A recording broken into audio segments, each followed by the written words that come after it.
Skotske Albert Watson er en av de 20 mest innflytelsesrike fotografene gjennom tidene. Han er mest kjent for sine mote-, kjendis- og kunstbilder.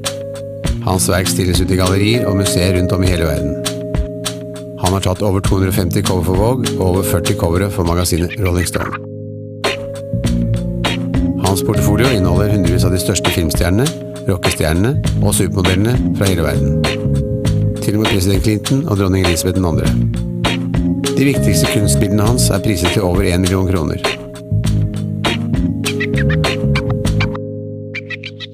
TFM TV talking to master photographer Albert Watson.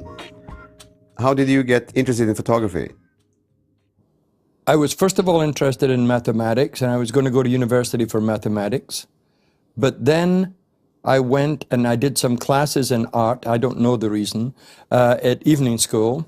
And at the end of that particular year, I had a choice to go and do mathematics at Edinburgh University or to go and study art up in Dundee, which was at that time part of St Andrews University.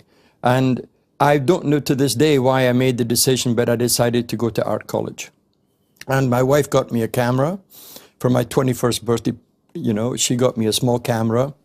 And the minute that I got the camera in my hand, combination of studying art and painting and drawing and sculpture, then graphic design, and then graphic design with a very good teacher who was very, very much a darkroom guy. He loved printing, and then he inspired me to print, and basically that was the beginning. And right away at the beginning, I was pretty sure. I found photography comfortable and easy. Now, when I say easy, I don't mean it was easy and I didn't have to work. I found my passion for it. I became obsessed by it, and that made it easy. And then in 1970, I taught for 1 year, but in 1970, I moved to America, to Los Angeles. And then didn't you get a phone call from Harper's Bazaar about taking a photograph of a famous Hollywood person? Right. I was of course, in 1970, when I arrived in Los Angeles, I was trying to be a photographer. And I was working very, very hard to improve what I wanted to do. And I knuckled down, you would say in English, to learn photography. Because you have to understand, although I had a lot of visual education, but I didn't really have the practical hands-on experience of lighting, and exactly, I could do prints, but just how to really take a professional picture. And between 1970 and 73, with some really good luck, and I had a couple of very good assistants, that I actually got much better. So in 1973, I got a call from New York, Harper's Bazaar magazine, to photograph somebody famous. And they only gave me 3 days notice, really. And it was to photograph Alfred Hitchcock. And that for me, of course, I was terrified, worried, sweating. And I went. He was fantastic. He made the shooting easy because he was so fabulous. And at that point, that particular shot changed my career, because then I began getting a lot of offers for things in New York. Fashion photography has been a big part of your career. What inspires you in the fashion industry? Well, I always enjoyed the control that fashion photographers have, that you have a lot of control. You know, you can say to a model, lift your left hand and drop your right hand, put your fingers together, touch your cheek. You have control. You can direct.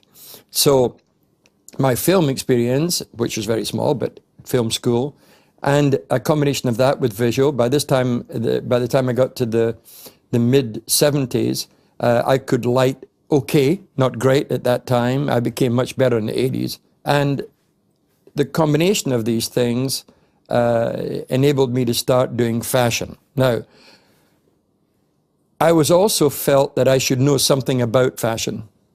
So I began to study and to understand and to really explore who Chanel was or Saint Laurent was, and fabrics. And this is brushed cotton. This is a silk linen mix fabric.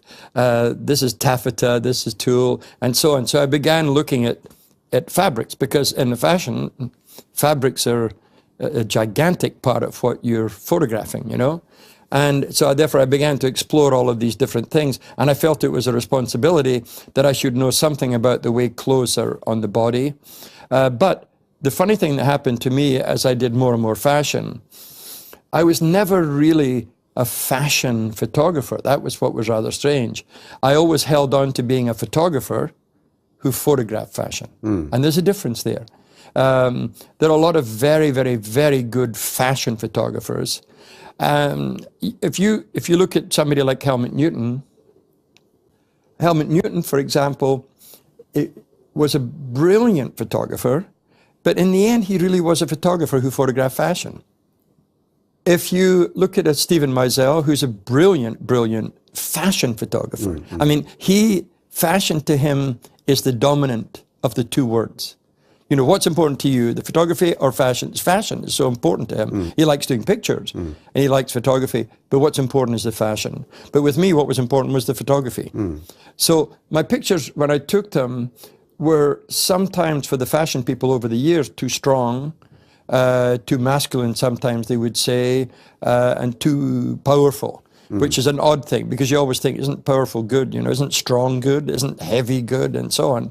But eventually, of course, I understood what they meant. A lot of good fashion photographers, the New York photographer Arthur Elgort, for years, had a very light touch and a very happy approach to it. Pictures, yeah. My stuff was a little bit darker and heavier. And it sometimes was difficult for people to accept it. But, of course, I felt the responsibility to know. A car photographer who's photographing Formula One, he knows about Formula One cars. So if I'm a fashion photographer, why shouldn't I know about fashion? Of course, of course. You've taken more than 250 covers for Vogue. What do you look for in a model? Well, sometimes the Vogue covers are connected to celebrity. And when I say celebrity, I don't mean celebrity as in, you know, Nicole Kidman or Cate Blanchett, which it can be. Both of those women have done Vogue covers. But they're also looking nowadays in particular for some kind of fame. So if it is a model, it has to be a famous model. So you're more likely to see Lady Gaga on the cover of Vogue now than you might in the past, say, a Christy Turlington, who of course did Vogue covers. So when you're looking for, you need a certain amount of iconic ingredients in a model so that the cover is memorable, powerful, strong, and so on. All the famous people you have portraited, who had the biggest impact on you? There's so many. I've said many times that the Alfred Hitchcock situation was important to me because it gave me confidence. So the photograph I took of Alfred Hitchcock is not, I think many photographers could have done that picture at that time, many photographers. But it was important to me because it gave me inspiration. But I think, I like very much photographing Jack Nicholson. He was wonderful and fabulous.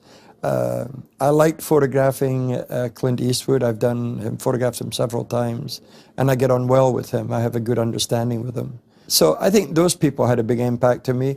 As far as models, I preferred models that were not necessarily supermodels, but I mean, of course, I worked with supermodels. And sometimes I prefer models that are interesting and unusual and more almost looking like actresses, but of course can model as well. And who of these celebrities was easiest to work with? Jack Nicholson was the easiest. He's the easiest and the funniest and the most charming and full of energy and life, and is silly and funny and charming and enthusiastic. And you can do shootings with him so quickly, because the minute he gets in front of the camera, he's what you would say in English, he's a ham. Like he just hams it up, and he has fun, and he gives you funny expressions, and you can shoot him in minutes. He's the easiest person in the world. And gigantically charismatic. Yeah. He's not only funny, there's lots of quite funny people, but he's also charismatic. And to be able to do that, he found acting easy. He learned to be a better actor, but he found acting easy. It was something natural to him. The most difficult celebrity? The most difficult, I was speaking earlier today, the most pain in the neck was Chuck Berry. Chuck Berry was just a pain. I'm not a violent person, but if I had a gun, I would have shot him, you know.